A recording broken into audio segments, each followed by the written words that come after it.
الطبق ده بقى اوانه في الشتاء انك تقومي تعمليه وتدفي بيه الاطفال كلها عندك في البيت، بجد حاجة تحفة. هجيب اول حاجة حلة او طاسة تكون غويطة، هحط فيها معلقتين زيت كبار وهنزل عليهم بكوبايتين شعرية زي ما انت شايفة.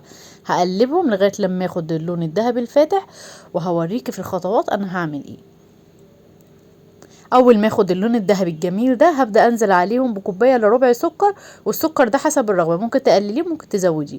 هقلبهم مع الشعرية بالطريقة دي عشان عايزاه يتكرمل معاها كرملة خفيفة، وياخد اللون الذهبي اللي انت شايفاه الجميل ده.